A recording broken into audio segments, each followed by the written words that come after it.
2021 Azparneko etxe huts bat okupatzeagatik Txatxola gaztetxeko kide bat errudun jodu Baionako auzitegiak. Gazteari elkartasuna adierazteko eta batez ere garaiko okupazioaren zilegitasuna defendatzeko elkarretaratze bat antolatu dute Azparneko plazan. Arratsaldeon ikusentzuleo gaurko saioan Txatxola gaztetxaren kontrako kondenaz gain txirrindularitza ere aipagai izango dugu. Eta nola ez, ostirala izan da, asteburuari begira jarriko gara eta hainbat plan proposatuko dizkizuegu. Ongi etorri iparraldearen orenera!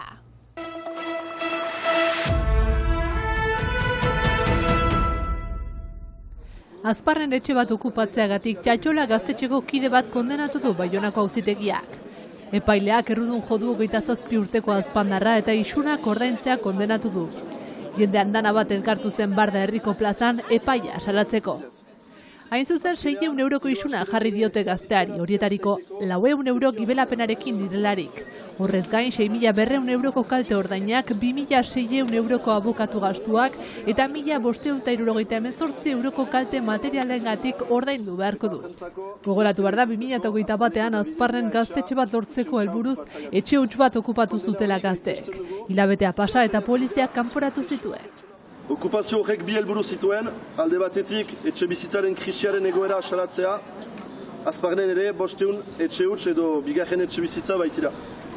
Bestalde, gune berri bat zidekin nahi genuen erri zentroan, toki estrategiko batean, erriko etxearen parean, erria biziarazteko eta dinamika sozial zein kultural berri baten plantan ezartzeko.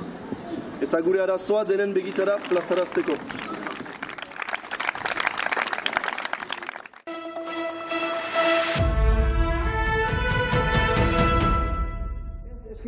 Astelehenean abiatutako Biarritzeko okupazioari bukaera eman dio alda. Mugimenduak finkatu zituen helburuak bete dituela kontsideratu du. Hain zuzen, Euskal Elkargoak martxoan plantan emandako konpentsazio neurria urratzen zuen bizitegia urte osoan alokairuan ezarri du jabeak. Gainera, eskatu bezala JIT.cer eta Booking plataformek bizitegiaren iragarkiak kendu dute beren webguneetatik. Halaber, Booking plataformak bizitegia alokatzeko aldak ordaindutako 450 euroak itzuli dizkio mugimenduari. Etxe bizitza eskubidearen defentsan lanean segitzeko borondatea adierazi du aldak.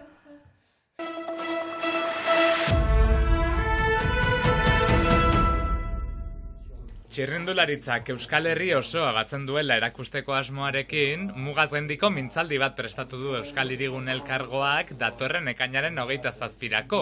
Euskal Elkargoko lehendakari Jean-René Etxegaraiak galdetu digu ekitaldi batzuk antolatzea erakusteko badela mugaz gaindiko errealitate bat eta Euskal Herri mailan ere kirol kultura bat, kirolaren aldeko jarrera bat eta oroak herri gisa komunikatzea eta herri gisa jardutea proiektu untan, hori izan da bere manua. Frantziako turra pasako delarik, herri gisa komunikatzeko beharraz mintzo dira antolatzaileak. Eta horretan lagunduko du, astearte arratsaldean Baionako herriko etxean egingo duten ekitaldiak. Egitarau zabala, ondu dute horretarako. Hitzaldi bat izanen da, gora aipatzeko Euskal txirrindularitzaren istorioa eta aktualitatea, eta bereziki mugaz gaindiko Euskal txirrindularitzaren istorioa. Parte batez izanen ditugu txirrindulari batzuk eta txirrindularitzaren inguruan dabiltzan pertsona batzuk eta baita ere liburu baten aurkezpena eginen da. Saritza, Jean-René Etxegaraik eta Bingen Zupiriak Jaurlaritzako kirol sailburuak emango dute. Eta ondotik pasako dira, Ainhoa Ostolaza, pistako ziklismoan Espainiako txapeldun izandakoa, Aimar Zubeldia, turrean 16 aldiz parte hartu den txirrindulari entzutetxua, Cristian Bibal, kirol kazetaria, edota Andre Dagigat, ziklista historikoa, zeinari omenaldia egingo dioten. Horrez gain, elkarrek argitaratutako Ipar Euskal Herriko ziklismoaren historia liburua ere aurkeztuko dute. Frantziako turrak Euskal Herria zeharkatzeko egun gutxi falta direnean, Simon Largue eta Francis Lafarguek iparraldeko txirrindularitzaren historia liburu batean biltzea erabaki dute. Hegoaldean txirrindularitzarekiko dagoen zaletasuna ezaguna bada ere, bi idazleek nahi izan dute iparraldean bizirik dagoen pasio hori ere islatu.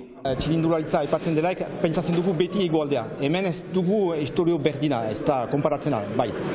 Ez du egan nahi, hemen ere ez dugula historio bat, eta hori zen helburua guretako, erakustea hemen ere bat dela historio aski luze bat, aski nola egan, aski importanta, eta piskat galdia dela historio hori, eta gu nahi ginen atxiki historio hori transmititu piskat ondare hori bai.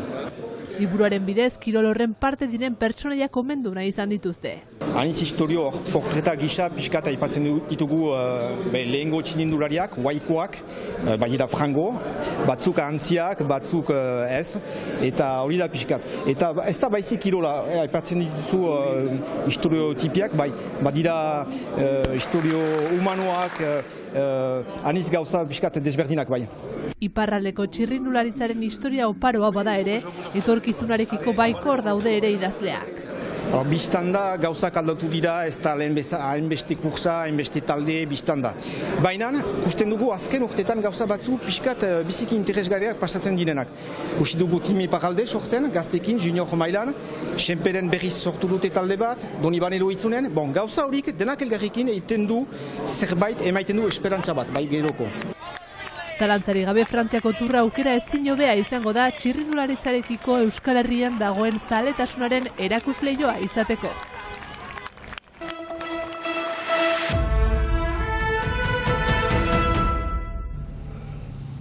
Arratsaldeon ikusentzuleok esan bezala ostirala da eta asteburuari begira jartzeko momentua heldu zaigu eta hainbat plan proposatuko dizkizuegu. Lehenengo plana Aitorrek proposatuko digu.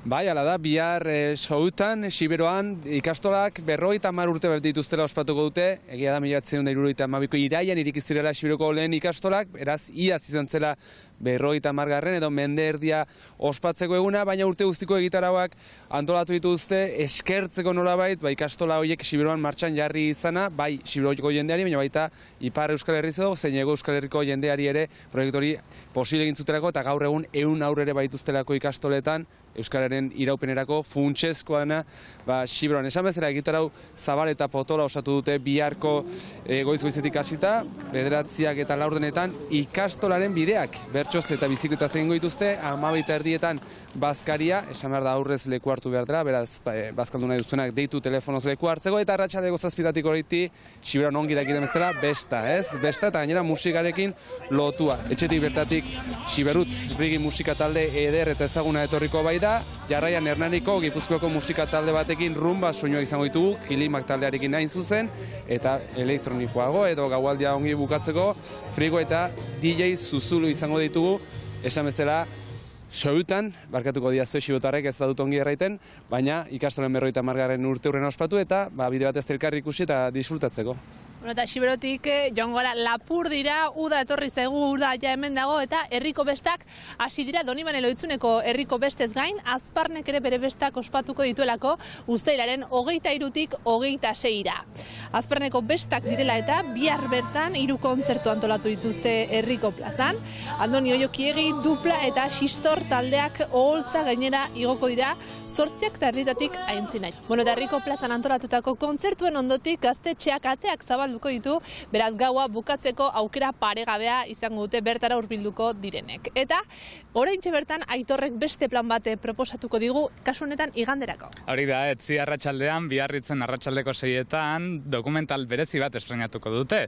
Legoial Zineman, Filip Oianbururen 102 urteko gizon horren buruzko dokumental bat estrenatuko dute. Azken 10 urteetan bere bilobak filmatu du berarekin, eta besteak beste, etorki balletaren fundatzaile izan zen gizon horren bizitza ere kontatuko digute. Ikusten da, euskal erreferente bat dela, eta 102 urte bete berritan, espero dugu bera ere bertan izango dela, biarriztar eta hurbiltzen diren guztiekin, hori partekatu alizateko. Beraz, arratsaldeko serietan itzordua zineman, Legoial Zinemarretan, Biarritzen, eta guk ere iparraldaren horrenen kontatuko dizuegu datorren astean zer uzten duen horrek. Ikusentzuleok eta Siberoko ikastolen omenez gaur Siberutz taldearekin agurtuko dugu gaurko saioa. Badakizuegu igandean itzuliko gara astekariarekin. Bitartean, izan ongi!